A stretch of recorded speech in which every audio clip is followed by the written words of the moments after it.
Hello बच्चों, आज मैं आपके लिए क्लास 10th की हिंदी की वर्कशीट नंबर 9 लेकर आई हूँ, जो कि बच्चों आपकी 26 की वर्कशीट है। ठीक है, 26 जुलाई की। बच्चों आज भी आपके लिए गद्यांश आया है इसमें वर्कशीट में। ठीक है, बहुत ही आसान सी सिंपल सी लैंग्वेज में लिखा हुआ है, कुछ ऐसा नहीं है जो मुश्किल शब्द हों इसमें।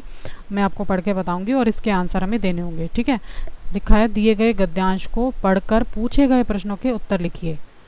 आगे लिखा है गद्यांश में, यदि हम चाहते हैं कि भविष्य में अच्छे नागरिक मिलें तो हमें विद्यार्थियों को सभी दृष्टि से योग्य बनाना पड़ेगा। बच्चों, जो आज के बच्चे हैं वो पढ़ लिख कर समझदार बनकर भविष्य के अच्छे नागरिक बनेंगे। ठीक है ना, तभी तो हमें भविष्य में अच्छे नागरिक मिलेंगे। आगे लिखा है, पहली बात उनमें राष्ट्रभक्ति की भावना का संचार करने की है। सबसे पहले उनमें अपने देश के प्रति आदर सम्मान होना चाहिए, उनकी भावना देशभक्ति की होनी चाहिए।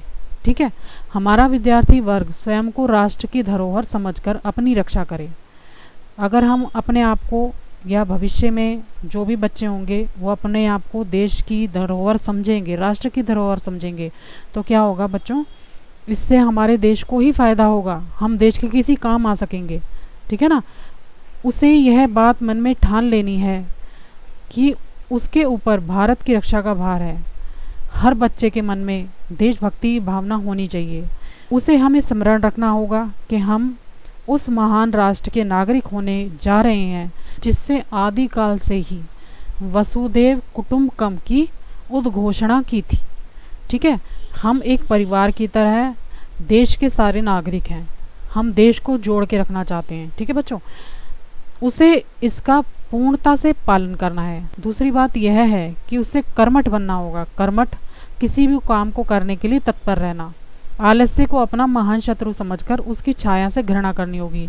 आलसी नहीं बनना होगा बच्चों, अपने आप को सुदृढ़, कर्मठ और योग्य बनाओ ताकि भविष्य में ज़रूरत पड़ने पर देश के काम आ सको। ओके, आज आवश्यकता है अधिक से अधिक उत्पादन करने की, अधिक से अधिक कर्तव्य परायण, अधिक से अधिक प्रगतिशील बनने की। आज बच्चों देश की जो हालत है, कोरोना के बाद देश थोड़ा सा पीछे की तरफ चला गया है, यानी कि तरक्की में पीछे की तरफ चला गया है। अब देश को आगे बढ़ाने की ज़रूरत है, अधिक उत्पादन करने की, अधिक कर्तव्य परायण होने की, हमें हमारे जो देश के प्रति कर्तव्य हैं उन्हें बताने की। ठीक है, और अपने देश को प्रगतिशील बनाने की और अपने आप को भी प्रगतिशील बनाने की। विदेशों से होड़ करने के लिए हमारे छात्रों को समय से काम करने की आदत डालनी होगी। हर बच्चे को अपने समय का सदुपयोग करना होगा, अपने काम को समय पर निपटाने की आदत डालनी होगी। अधिक समय तक काम करने के लिए धैर्य का विकास करना होगा। ठीक है, अब ज़्यादा से ज़्यादा काम करोगे, मेहनती बनोगे तो देश का विकास अपने आप ही हो जाएगा। आज सामूहिक प्रयत्नों की आवश्यकता है। सबको मिलजुल कर, समाज को मिलकर, हर बच्चे को मिलकर अगर प्रयास वो करेगा तो देश आगे बढ़ेगा ही बढ़ेगा। तभी देश से दरिद्रता भागेगी और अज्ञान का अंधकार दूर होगा। ठीक है ना बच्चों, दरिद्रता कब भागेगी, जब देश का विकास होगा तो दरिद्रता अपने आप भाग जाएगी। ठीक है, और अज्ञान, जब हर बच्चा पढ़ेगा लिखेगा तो अज्ञानता भी दूर होगी। तो ये था आपकी वर्कशीट में आज बच्चों। अब इसके क्वेश्चन आंसर हम देख लेते हैं कि इसके क्वेश्चन आंसर में क्या दिया गया है। ठीक है, तो इसका पहला क्वेश्चन है बच्चों, तो प्रश्न नंबर 1 है, भविष्य के अच्छे नागरिक कौन बनेंगे। आंसर है, हमारे विद्यार्थी भविष्य के अच्छे नागरिक बनेंगे।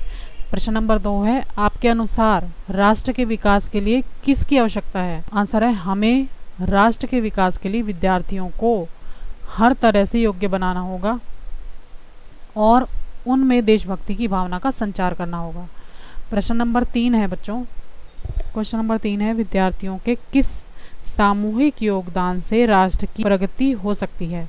आंसर है, विद्यार्थियों के कर्मठ बनने, आलस्य के त्याग और धैर्य के साथ योगदान से राष्ट्र की प्रगति हो सकती है। आंसर नंबर 4 है, वासुदेव कुटुंबकम का अर्थ समझाइए। इसके लिए आप अपने शिक्षक या घर के बड़ों की भी सहायता ले सकते हैं।